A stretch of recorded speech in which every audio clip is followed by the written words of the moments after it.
시청자 여러분 안녕하십니까? 우리 지역에 힘이 되는 소식 BTV 뉴스 시작합니다. 표류 중인 서부선 건설 사업이 다시 속도를 낼지 지역사회의 관심이 커지고 있습니다.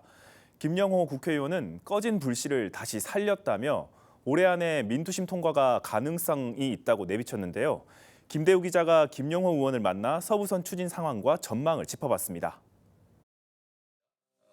먼저 서부선 건설 좀 추진 현황이 어떤지 제가 서울시당 위원장을 맡았을 때입니다. 그러니까 올 초에 사실 서부선에 굉장히 좀 비보가 들어왔어요. 그 서부선이 매우 난항에 빠져서 사실 좌초의 위기에 빠져 있지 않느냐. 특히 서울시도 두산건설의 그 여러 가지 현안에 대해서 잘 파악하지 못하는 상태였고, 당연히 이제 국토부 기재부에서도 거의 뭐 방치 상태라고 할 정도의 어려운 상황이어서 제가 오세훈 시장에게 국회를 중심으로 해서 협상 테이블을 만들어 보자라고 제안을 해서 총선 끝나고 나서 두산건설과 서울시 관계자들, 또 국회 해당 지역의 국회의원들, 그리고 서울시의원들 함께 원탁 테이블을 만들었습니다.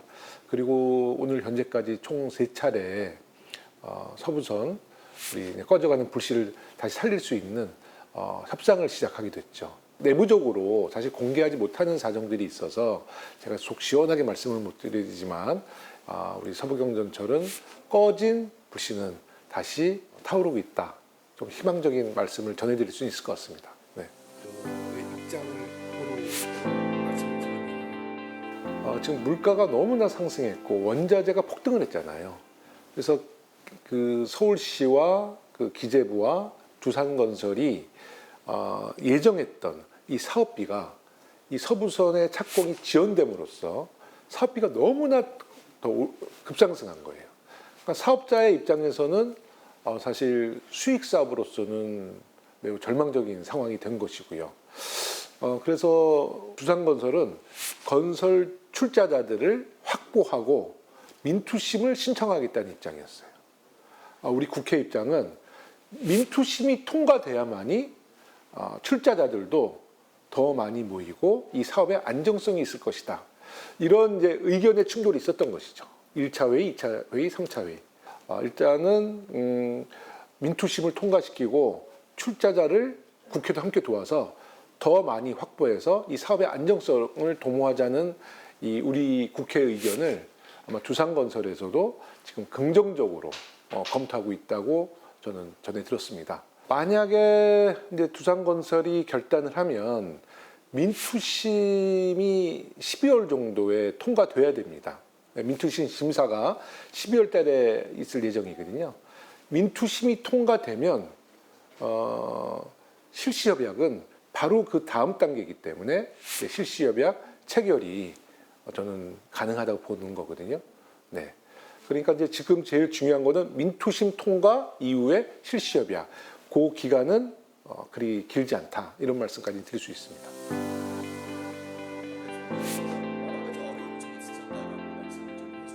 네, 제가 시당위원장의 자격으로 우리 그 서부경전철 노선에 모든 의원들을 다 규합을 했어요.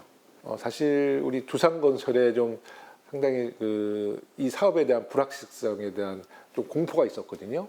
거기에 대해서 저희가 확실하게 지지의 의사, 그리고 좀 정부 측과 서울시의 그 어떤 협상의 난항에 대해서 저희가 중재자 역할을 계속 하면서 설득을 해왔죠. 저는 이제 이게 이제 공식화가 되면 그때는 제가 BTV 뉴스를 통해서 이 여러 가지 우여곡절과 정말 좀 드라마틱했던 과정도 말씀드릴 수 있는데, 두산건설에서 이걸 엠바고 형식의 요청도 했거든요. 이 공개가 되면, 왜냐면 이제 출자자들도 이 너무 민감한 문제이기 때문에 이것을 좀 언론에 공개를 못했는데, 서대문 지역에서는 이런 어려운 상황 속에서 역사 이전이라는 전혀 도움되지 않고 이 새로운 변수를 만드는 정말 좀 황당한 일들을 계속 추진해서, 제가 사실 주민들에게는 말씀을 못 드렸습니다만은 매우 정말 마음이 정말 괴로웠습니다. 네, 제가 우리 서대문 유권자들께서 저를 삼선시켜주면서 저의 거는 기대를 잘 알고 있기에 제가 이제 서부경전철 이 문제만큼은 저의 모든 정치력을 걸고 완성시킨다라는 각오 속에서 착공을 위해서 더욱 노력하겠다는 말씀을 드리겠습니다. 다만 아직 이제 공식화가 안 됐기 때문에 이렇게 말씀드리는 것이 매우 조심스럽습니다. 네.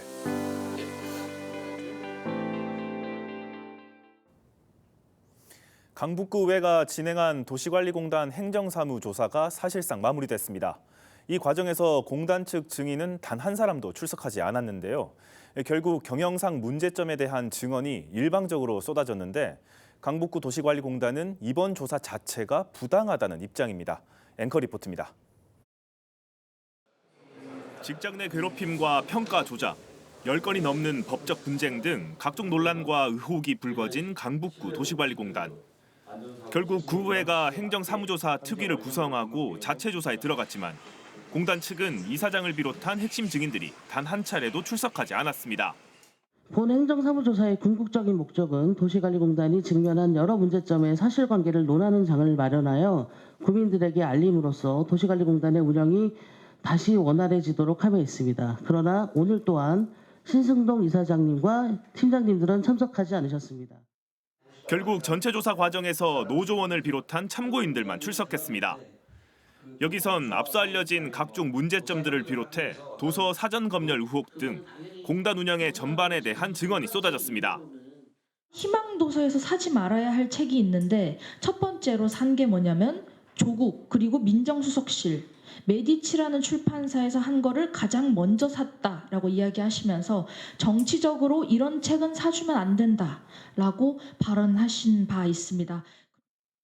직장 내 갑질, 과태료 500만 원, 부당 징계, 공공도서관 미등록, 무리한 감사에 이은 부당 징계, 고객 만족도 부정수검, 또한 각종 소송 및 진정 등 공단 운영 전반에 많은 문제가.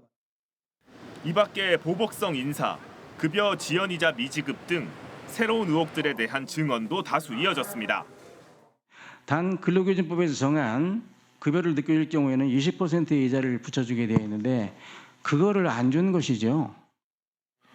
파업이 끝나지도 않았는데 이런 보복 인사를 하면 직원들 간에 큰 혼란과 위화감이 조성되니까 제고해달라고 또 진언을 드린 바가 있고. 조사를 진행한 의원들 역시 공단의 경영에 대해 낙제점을 매긴 상황입니다. 지금 구의원으로서 정말 수치감 아니 모욕감도 많이 느끼고 있어요 지금 제가. 그래서 이번을 계기로 신승동 이사장의 제 개인적으로는 사퇴를 원하지만 이 공단 이사장이 공직에 있으면서 이런 진짜 힘없는 주민들 일반인들한테 이런 행위를 하고 과연 진짜 몇 번을 생각해도 다소 황당한 증언도 있었습니다. 공단 이사장이 민원인을 상대로 일종의 겁박성 발언을 했다는 겁니다. 소속서 안 팔게요. 안 밝히면서 어쭈 이거 봐라. 옥상으로 올라와. 맞짱 한번 뜨게. 딱 그래요. 예? 그래서 내 다른 사람들한테 저 양반이 누굽니까? 그랬더니 도시관리공단 이사장이래요. 공단 측은 이번 조사 자체가 부당하기 때문에 자료 제출은 물론 증인 출석을 할 수 없다는 입장입니다. 구의회는 오는 26일까지 조사 기간을 연장해 공단 측의 출석을 끝까지 기다리겠다고 밝혔습니다. BTV 뉴스 양진호입니다. 2024년이 이제 한 달여 남은 가운데 서울 강서구는 균형 발전을 통해 지역 경제에 활력을 불어넣는 한편 안전 인프라 구축에도 힘을 쏟을 전망입니다. 강현준 기자의 보도입니다. 보궐선거를 통해 민선 8기를 이어받은 진교훈 구청장. 올해 핵심 과제로 지역의 수건인 고도 제한 완화와 원도심 개발을 꼽았습니다. 김포공항 특성에 맞는 지역 차원의 기준안을 마련하고 김포공항 일대가 도시재생 혁신지구로 지정되며 지역 가치의 동력을 확보하는 데 한 걸음 나아갔다고 분석했습니다. 원도심 개발을 위한 모아타운 사업 대상지가 절반 이상 승인된 점도 조명했습니다.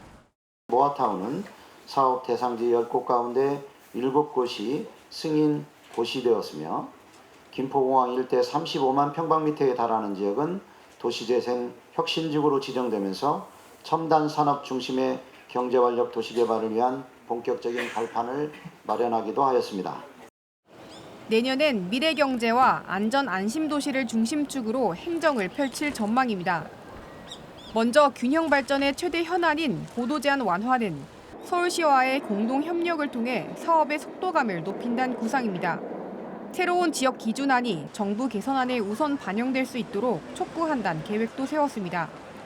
미래 경제를 이끌기 위한 통합적인 지역 발전 방안도 마련합니다. 금년 상반기 완료 고시된 까치산역 주변에 더하여 화곡역과 강서구청 그리고 김포공항 주변 지구 단위 계획도 성공적으로 마무리하여 주변 지역 특성을 반영한 통합적인 지역 발전 방안을 마련해 나가겠습니다. 여기에 더해 마곡지구 개발을 통한 서남권 경제 중심지로의 도약도 속도감 있게 추진할 것으로 보입니다. 마곡마이스 복합단지 내 컨벤션 시설인 코엑스가 이달 개관을 앞두고 있는 가운데 이곳이 주변의 첨단 산업단지와 연계하여 지역의 경제 거점으로 성장할 수 있도록 지원하고 CJ 부지개발 사업도 관련 인허가 절차를 마무리한 만큼 사업이 속도감 있게 추진될 수 있도록 안전 안심 도시의 기반을 강화할 것도 약속했습니다. 최대 현안 가운데 하나인 전세 사기 피해 주민을 구제하는 노력도 이어갑니다. 공원과 산책로 등에는 공원 보안관을 집중 배치하여 혹시 모를 사고와 위험에 대비하고 전세 사기 피해자에 대한 빈틈없는 보호와 구제를 위한 지원 정책을 지속적으로 이어나가겠습니다. 한편 강서구청은 내년 예산안을 올해보다 2.7% 증가한 1조 3천억 원 규모로 편성해 구의회에 제출했습니다. BTV 뉴스 강현준입니다.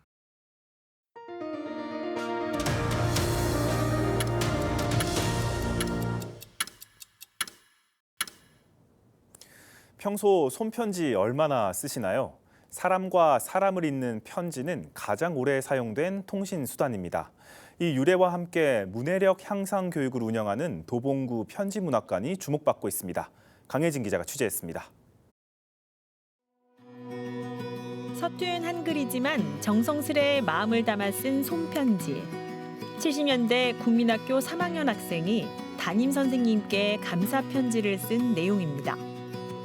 선생님을 향한 감사함은 성인이 되어서도 손편지로 이어졌습니다.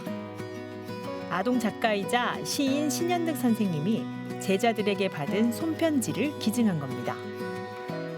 그리고 30년이 지난 지금 중년이 된 제자들은 선생님을 다시 만나 손편지를 써봅니다. 이처럼 나이를 불문하고 누구나 쓸 수 있는 손편지의 유래를 도봉구 편지문학관에서 감상할 수 있습니다. 종이의 활자를 쓰면서 가장 오래된 통신수단이 된 편지의 역사를 둘러보고 역사적 인물이 전한 편지를 디지털 기기로 감상합니다. 손편지를 체험하는 공간 덕분에 마음을 표현하는 여유도 가집니다.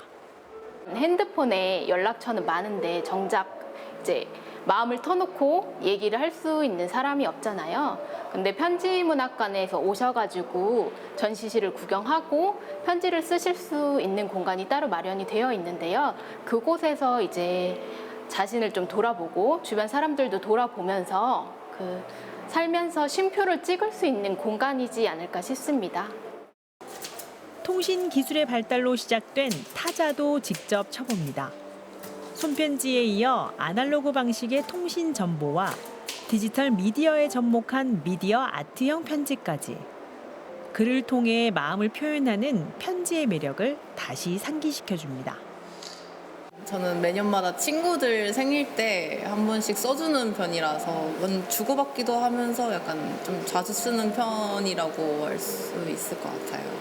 저도 유래나 그런 거는 잘 모르는 편이었는데 둘러보니까 되게 예전에 어떻게 쓰이게 됐는 것부터 해서 잘 알게 된 것 같아요. 뭔가 좀 더 정성이 들어간 느낌이라고 해야 되나? 그러다 보면 약간 단어 같은 거 선택할 때도 조금 더 신중하게 선택하게 되고 그러니까 생각을 조금 더 하면서 쓰게 되는 것 같긴 해요, 자필은. 도봉구 편지문학관은 매월 마지막 수요일을 편지 쓰기 날로 정하고 지역민들의 문해력 향상과 함께 초등학생들의 문해력을 학습하는 또 다른 교육기관으로 활용되고 있습니다. BTV 뉴스 강혜진입니다. 중구 중림종합사회복지관의 미래복합문화공간인 놀라운드가 문을 열었습니다. AI와 AR 등을 활용한 다양한 디지털 프로그램을 진행해 남녀노소가 함께 4차 산업혁명을 체험할 공간으로 거듭날 예정입니다. 이재원 기자입니다. 페드로 아이가 원하는 문양을 선택합니다. 문양을 인식한 디지털 프린터가 아이 팔에 바로 페인팅을 합니다. 한쪽에서는 VR 기어를 통해 MBTI 검사도 함께 진행됩니다. 눕기도 하고 뒷걸음을 치다가 서서 인사를 하기도 하는 사족보행 로봇. 스마트폰으로 조종하는 귀여운 로봇은 미니 축구장에서 현란한 드리블을 합니다. 이를 지켜보는 아이의 얼굴에는 신기함과 즐거움이 공존합니다. 사실 이렇게 다양한 장비로 전문적으로 지원하기는 사실 쉽지가 않잖아요. 근데 이런 공간이 아이들에게 제공됨으로 인해서 좀 내가 그러니까 앞으로 어른이 됐을 때 세계화 성장하는 그 미래에 어떤 그런 세상이 좀 긍정적으로 아이들이 느낄 수 있지 않을까라고. 중림종합사회복지관 5층에 디지털 플레이그라운드인 놀라운드가 개관했습니다. 다양한 세대가 디지털 프로그램을 체험할 수 있는 공간입니다. 소방, 그다음 재난 그런 안전 체험 학습 또 다양한 디지털 교육이 이루어진다고 하니까 어린이들뿐만 아니라 우리 어른들한테도 유용하게 프로그램에 쓰일 수 있을 것 같습니다. 향후 놀라운드에서는 AI를 활용한 심리 상담, 버추얼 큐브로 즐기는 스포츠 등 다양한 프로그램을 진행합니다. 이와 함께 미술, 음악 등 예술 영역과 결합한 디지털 기반 교육을 마련해 콘텐츠를 확대해 나간다는 계획입니다. BTV 뉴스 이재원입니다. 서울의 대표 명소인 한강에는 잘 알려진 관광지 외에도 숨어있는 이색 명소가 곳곳에 있습니다. 세계에 3곳밖에 없는 교각 하부 전망대, 광진교 8번가를 김진중 기자가 소개합니다. 광진교 다리 밑에 자리한 묘한 공간. 광진교와 연결된 계단으로 내려가면 뜻밖의 공간이 펼쳐집니다.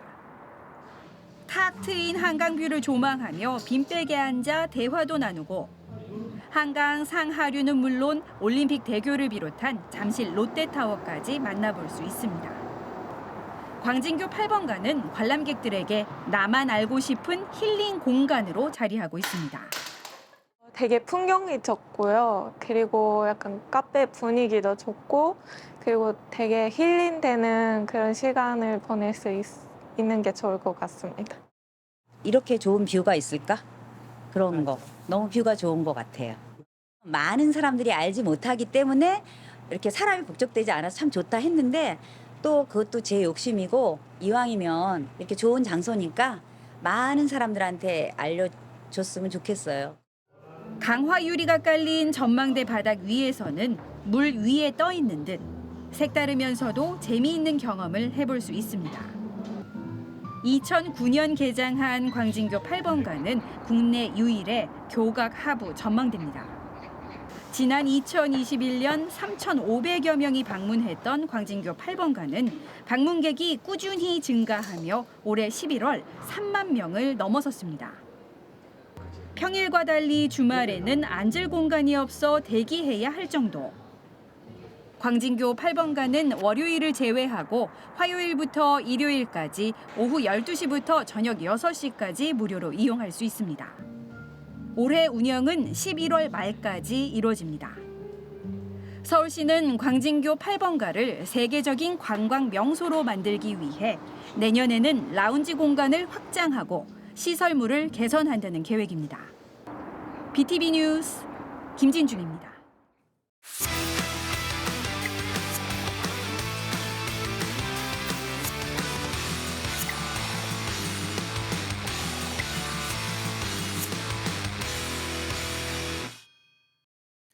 지역의 다양한 정보와 소식을 주민이 직접 전하는 주민통신원 시간입니다.